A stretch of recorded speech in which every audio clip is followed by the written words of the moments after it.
구독과 좋아요를 눌러서 남은 인생 꿈같이 행복하게 사시길 바랍니다. 그날도 평소처럼 기계 소리를 들으며 하루를 마감하고 있었다. 철강 공장의 정비실은 더 이상 아무도 남지 않았고 공구 벤치에는 땀 냄새와 기름때가 고여 있었다. 태수는 안전모를 벗으며 입가에 묻은 금속 가루를 손등으로 쓱 닦았다. 52살 중졸 이혼 경력 있는 정비사. 그의 삶은 늘 일정했다. 새벽에 출근해 오후엔 공장 굴뚝을 바라보며 캔 커피 하나로 피곤을 달래는 것. 감정이 흔들릴 틈도 없이 반복되는 하루들이었다. 그런 그에게 프랑스에서 온 여성이 말을 걸어온 건 전혀 예상치 못한 일이었다. 이름은 클레르, 나이 32, 프랑스 파리에서 도시개발과 도시재생을 전공한 박사. 서울대 교환연구원 자격으로 잠시 이 산업단지 근처에 체류 중이라 했다. 인터뷰와 자료 수집을 위해 공장 주변에서 생활하며 연구 중이라고 했지만 태수는 솔직히 그녀의 말이 귀에 들어오지 않았다. 하얗게 빛나는 피부와 햇빛에 반사되는 금발머리, 무엇보다 또렷한 눈빛이 그의 눈을 잡아 끌었다. 클레르는 태수가 공구를 정리하는 모습을 한참 지켜보다가 말을 걸었다. 혹시 이 장비 언제부터 쓰셨나요? 구조가 굉장히 오래돼 보이네요. 발음은 정확했지만 한국어 억양은 낯설었다. 태수는 대답 대신 고개를 끄덕이며 손짓으로 기계를 가리켰다. 한 30년은 됐지. 그땐 이 동네가 꽤 잘 나갔거든. 그녀는 놀라며 감탄했다. 그렇게 오래된 장비가 아직도 돌아가는 게 놀라워요. 유럽에선 이런 걸 보기 힘들거든요. 저는 오히려 이런 기술과 공간이 더 아름답게 느껴져요. 그 말에 태수는 어딘지 모르게 가슴이 울렸다. 아무도 특별하게 생각하지 않던 그 기계와 공간을 누군가는 아름답다고 했다.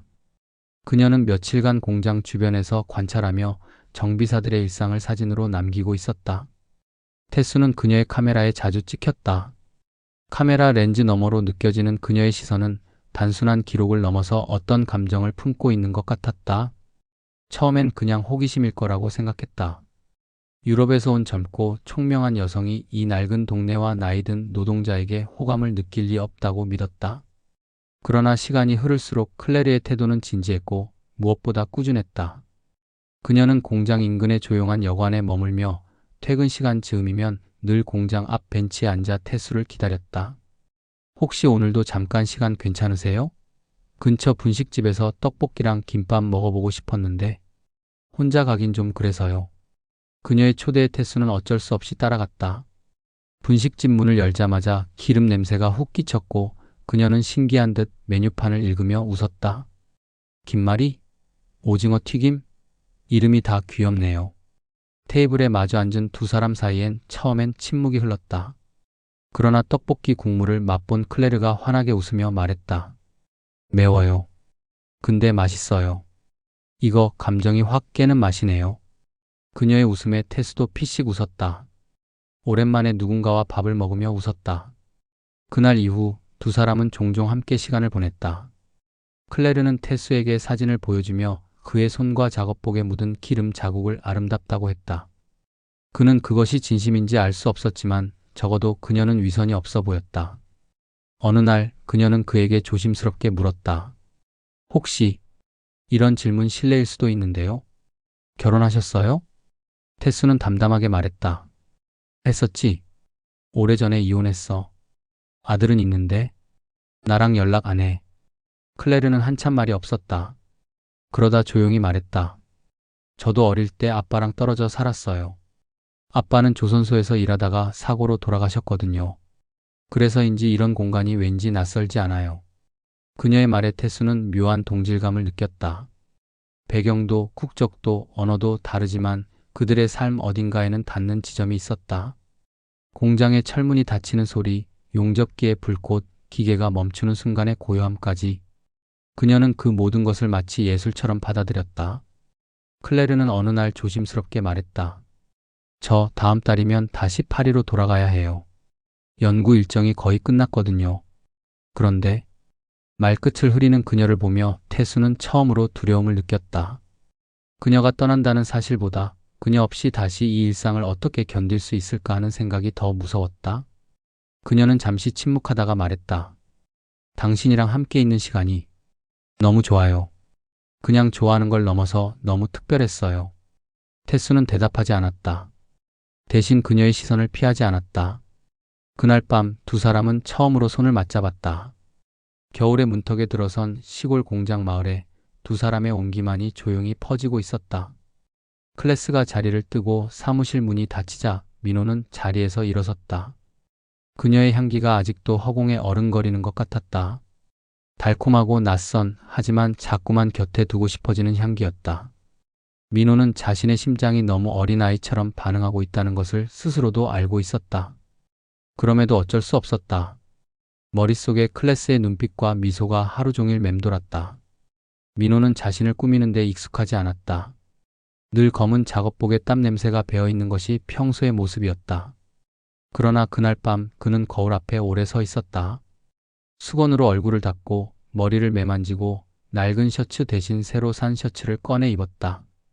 왠지 모르게 누군가에게 잘 보이고 싶은 마음, 그 감정이 민호에게는 오랜만이었다. 며칠 후 클래스는 다시 현장을 찾았다.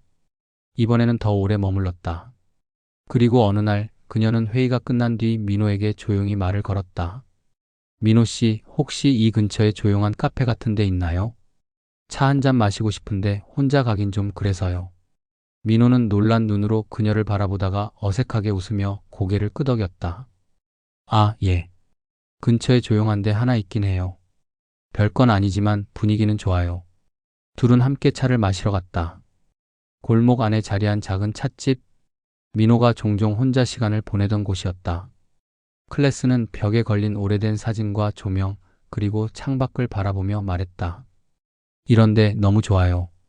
프랑스의 고성에 있는 서재 같달까요?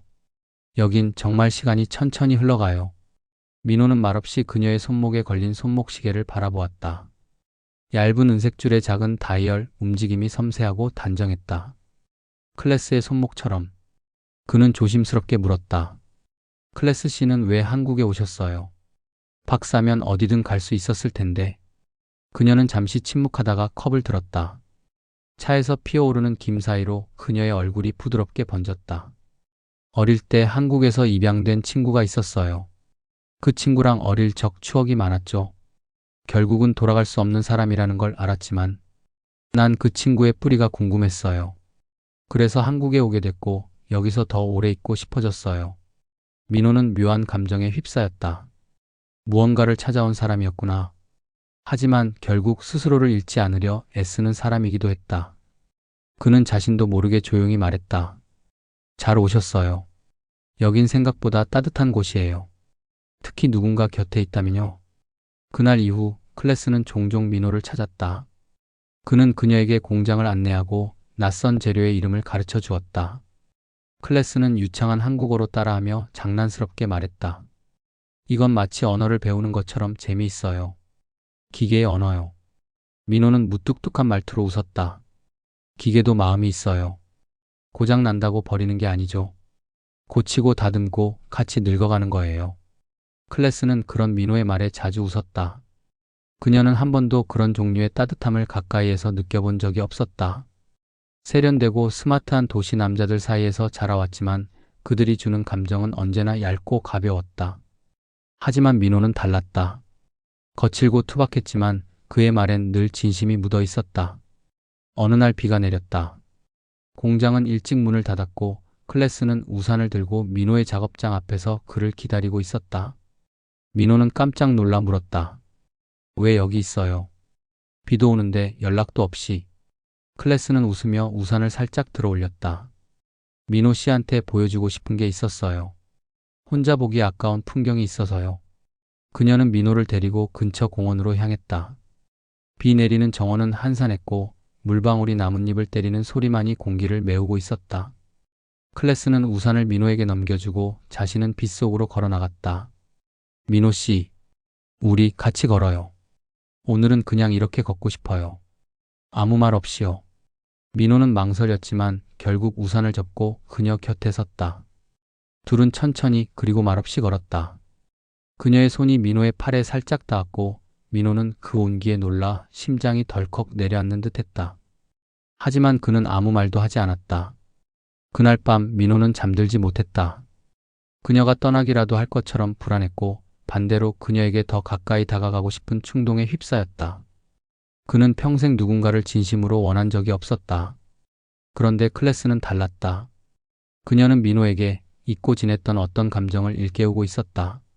민호는 그날 이후로 스스로를 더 의식하게 되었다. 하루 중 클래스와 마주치는 시간이 언제일지 예측하며 머리 모양도 다듬고 낡은 구두를 광나게 닦았다. 그는 자신이 이런 사람이 아니란 걸 알고 있었지만 이상하게도 싫지 않았다. 오히려 이 낯선 긴장감이 삶에 묘한 생기를 불어넣고 있었다. 클래스 역시 달라졌다. 그녀는 이제 민호 앞에서 좀 더 자주 웃었고 그의 말에 귀 기울이며 고개를 끄덕였다. 한 번은 퇴근길에 민호에게 제안을 했다. 민호 씨, 이번 주말엔 시간 어때요? 저 프랑스 요리 하나 해드리고 싶은데 그쪽 공장 근처 자취방에서요. 생각보다 넓어요. 민호는 당황스러웠다. 단둘이, 그것도 여자의 집에. 그 나이에 아직도 이런 제안 앞에서 머뭇거리는 자신이 우스워 보일까 걱정되었지만 결국 고개를 끄덕였다. 주말이 밝았다. 민호는 새로 산 셔츠를 입고 이발소에서 머리도 다듬었다. 거울 앞에 서 있는 중년 남자의 모습은 여전히 거칠었지만 그의 눈빛에는 오랜만에 빛이 맺혀 있었다. 클래스의 자취방은 조용한 골목 안 아담한 3층 빌라였다. 그녀는 캐주얼한 원피스를 입고 그를 맞이했다. 민호 씨, 생각보다 일찍 오셨네요. 그녀의 집은 책과 화분, 스피커와 향초로 채워져 있었다. 익숙하지 않은 분위기였지만 불편하지는 않았다. 클래스는 민호에게 와인을 한 잔 권했다. 이건 프랑스에서 아버지가 보내주신 거예요. 우리 아빠는 와인 농장을 운영하셨거든요. 민호는 와인잔을 들고 고개를 숙였다. 그는 이런 세련된 분위기에 익숙하지 않았지만 클래스의 따뜻한 눈빛이 그를 안심시켰다. 식사가 끝나갈 무렵 클래스가 조심스럽게 입을 열었다. 민호 씨, 제가 이런 말 하면 당황스러울지도 모르겠지만요. 가끔 당신과 있으면 마음이 편해져요. 프랑스에 있을 땐 이런 느낌 한 번도 없었거든요. 민호는 놀라며 그녀를 바라보았다. 그녀의 눈은 진지했고 떨림이 느껴졌다. 그는 무거운 입술을 움직여 말했다. 나 같은 사람이 클래스 씨한테 그런 존재가 될 수 있다는 게 믿기지가 않네요. 난 학벌도 가진 것도 없고 게다가 나이도 많고. 클래스는 고개를 저었다. 민호 씨, 세상에서 중요한 건 그 어떤 것도 아니에요. 제 마음을 진심으로 다독여준 건 민호 씨였어요. 그거면 충분하지 않을까요? 그 순간 두 사람 사이의 공기는 이전과는 달랐다. 말없이 눈빛이 마주쳤고 민호는 천천히 그녀의 손을 잡았다. 그리고 입술이 살며시 그녀의 이마에 닿았다. 클래스는 놀라지 않았고 오히려 조용히 그에게 몸을 기댔다. 그날 밤 그들은 긴 대화를 나눴다. 삶에 대해, 실패와 후회에 대해, 사랑과 외로움에 대해. 민호는 과거를 이야기했다. 아버지에게 맞고 자란 유년기 기술을 배웠지만 정식 학교를 다닌 적 없는 청춘. 그리고 이혼 후 혼자서 버텨야 했던 지난 10년. 클래스는 자신의 이야기도 꺼냈다. 엘리트 집안에서 받았던 기대와 압박, 사랑이라는 이름으로 느꼈던 가벼운 상처들, 그리고 한국에 와서야 비로소 느낀 사람 냄새나는 온기. 그녀는 말했다. 민호 씨, 저 아이 갖고 싶어요. 그 말에 민호는 손에 들고 있던 와인잔을 놓칠 뻔했다. 지금 뭐라고요? 저는요, 언제까지나 유학생도 아니고 외국인도 아니에요. 이제 여기서 뿌리 내리고 싶어요. 그리고 그 시작이 민호 씨였으면 좋겠어요. 민호는 아무 말도 할 수 없었다. 단지 천천히 그녀의 손을 잡았다. 따뜻하고 두려웠고 동시에 벅찼다. 그렇게 두 사람은 침묵 속에 서로를 바라보았다. 하지만 그 침묵은 어떤 말보다 깊은 대화였다. 그날 이후 민호는 달라졌다. 그는 더 이상 과거를 부끄러워하지 않았다. 스스로를 낮추지도 않았다. 클래스 앞에서만큼은 당당한 사람이 되고 싶었다. 그리고 어느 날 그녀는 다시 조용히 말했다. 민호 씨, 혹시 악이 생긴 것 같아요. 민호는 잠시 숨을 멈췄다. 그는 천천히 그녀를 안아주었다. 그리고 아주 낮은 목소리로 말했다. 고마워요. 내 인생에 다시 희망을 줘서. 병원 복도에 앉아있는 민호의 손은 유난히 떨리고 있었다. 검사실 안에서 초음파 검사를 받고 있는 클래스를 기다리는 그 순간 민호는 그저 몇 분이 몇 시간처럼 느껴졌다. 그 나이에 아버지가 된다는 게 현실일 리 없다 생각했지만 심장은 거짓말을 못했다. 두근거림은 두려움이 아닌 어쩌면 처음 느껴보는 설렘에 가까웠다. 검사실 문이 열리고 클래스가 나왔다. 그녀는 웃고 있었다. 아직 흐린 듯한 눈빛이었지만 분명히 행복이 깃들어 있었다. 맞아요. 아기 생겼어요. 민호 씨, 우리 진짜 가족이 되네요. 그 말을 듣는 순간 민호는 말없이 클래스를 안았다. 그녀의 어깨가 그의 가슴에 기대자 오히려 민호가 더 많이 떨리는 걸 느꼈다. 그날 밤 두 사람은 오래도록 대화를 나눴다. 임신이라는 현실 앞에서 이제 단순한 감정이나 순간의 끌림을 넘어 진짜 삶을 함께 꾸려나가야 한다는 무게감이 서로를 감쌌다. 민호는 처음으로 클래스의 부모님 이야기를 꺼냈다. 그들은 알까? 내가 당신과 있다는 걸? 클래스는 잠시 고개를 떨구었다. 사실 아직 말씀 못 드렸어요. 프랑스에서도 나이 많은 한국 남성과의 관계라면 받아들이기 힘드실 거예요. 그녀의 말은 현실적이었다. 그리고 민호도 잘 알고 있었다. 하지만 그는 무언가 결심한 듯한 얼굴로 고개를 끄덕였다. 괜찮아요. 내가 천천히 당신 곁을 더 단단히 지킬게요. 당신 부모님께도 당신한테도 우리 아기한테도. 그날 이후 민호는 공장에서 퇴근하면 곧장 동네 도서관으로 향했다. 그는 육아책을 빌려 읽었고 여성 건강 관련 유튜브도 밤마다 봤다. 그의 주변 사람들은 놀랄 정도였다. 야, 민호 아저씨가 애 키울 준비를 한다고.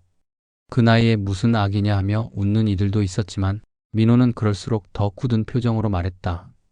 사람은 언제든 다시 태어날 수 있어.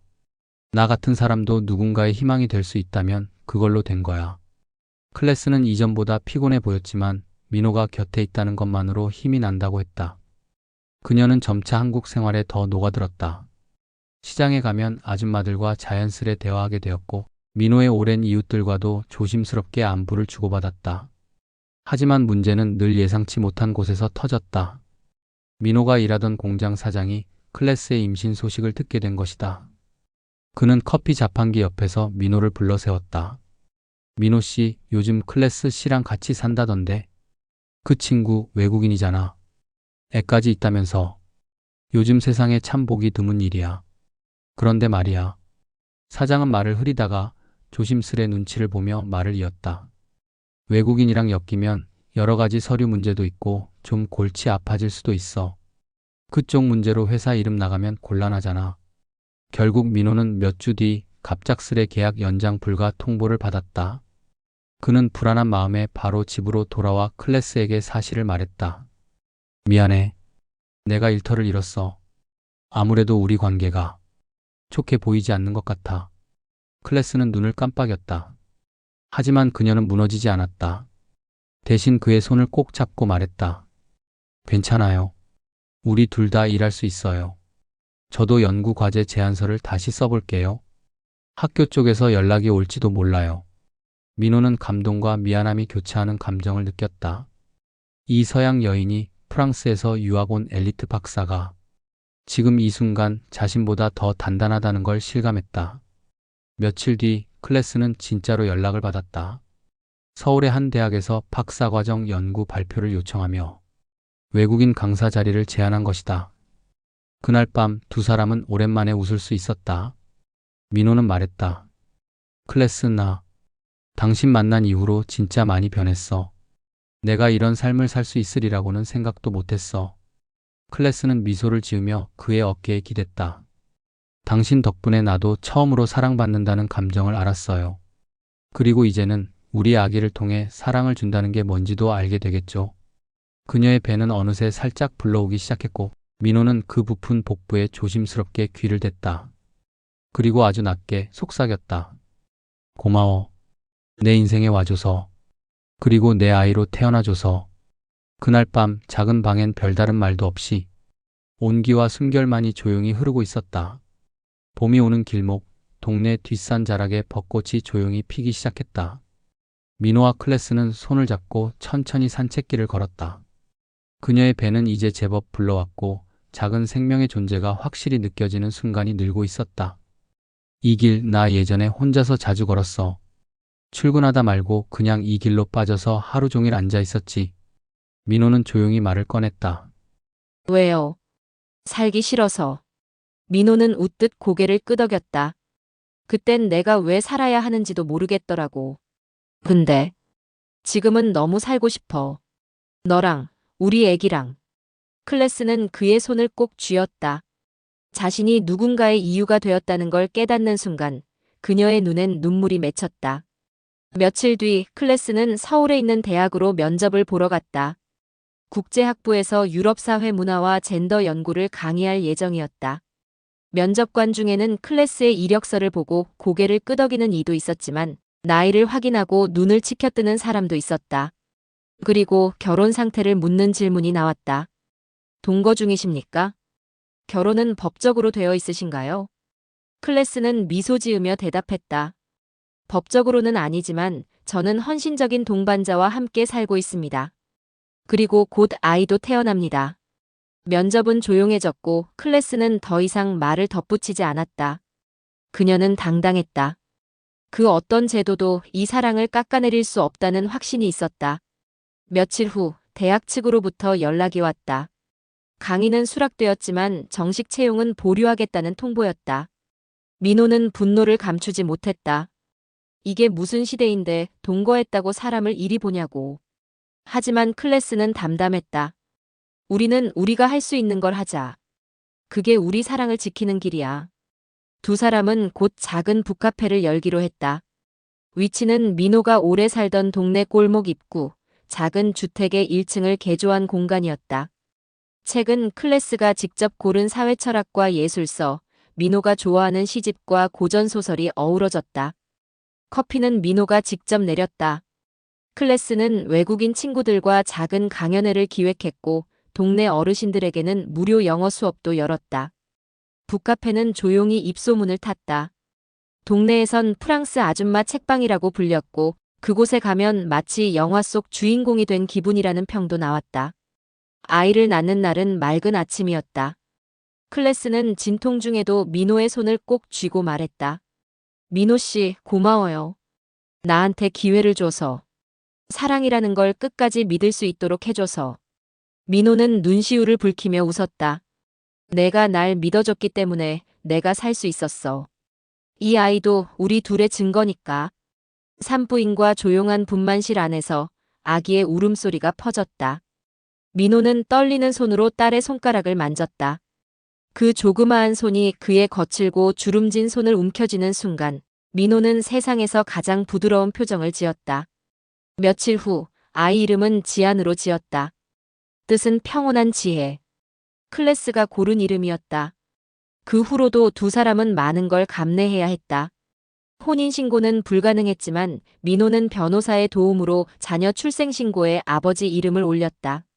주변의 시선은 여전히 날카로웠지만 그들은 이미 단단해져 있었다. 어느 날 프랑스에서 클래스의 어머니가 한국에 왔다. 딸이 직접 초대한 것이었다. 마침 북카페에서는 작은 클래식 음악회가 열리고 있었다. 클래스의 어머니는 카페 구석에 앉아 딸이 아이를 안고 민호와 나란히 있는 모습을 바라보았다. 한참을 조용히 지켜보던 그녀가 입을 열었다. 당신이 그 남자군요. 고맙습니다. 제 딸이 이렇게 단단해진 건 당신 덕이겠지요. 민호는 쑥스러운 듯 고개를 숙였다. 그저 함께한 시간이 있었을 뿐입니다. 클래스의 어머니는 작게 고개를 끄덕였다. 그리고 돌아가며 말했다. 이 아이가 자랄 때 사랑이 어떤 모습인지 알게 될 겁니다. 그게 가장 중요한 거예요. 그날 이후 민호는 매일 아침 아기에게 책을 읽어주었다. 사람은 태어날 때부터 다 똑같지만 어떻게 살아가느냐에 따라 전혀 다른 존재가 된다고. 지아는 점점 자랐고 사람들의 시선도 조금씩 변해갔다. 북카페는 문화공간으로 자리 잡았고 클래스는 여러 연구자들과 교류를 이어갔다. 민호는 그저 조용히 커피를 내리고 책을 꽂고 클래스와 아이의 웃음을 지켜보는 일을 가장 중요하게 여겼다. 누군가는 그들의 삶을 특이하다고 말했고 또 누군가는 용감하다고 했다. 하지만 정작 그들 자신은 그 삶이 자연스러웠다고 기억할 것이다. 두 사람의 이야기는 법적으로 증명되지 않았고 주례 없는 결혼식도 반지 하나 없었다. 하지만 그들은 어떤 증서보다도 더 확고한 사랑을 나누었다. 그리고 그 사랑은 새로운 생명을 통해 이 세상에 조용히 그러나 단단히 뿌리내리고 있었다.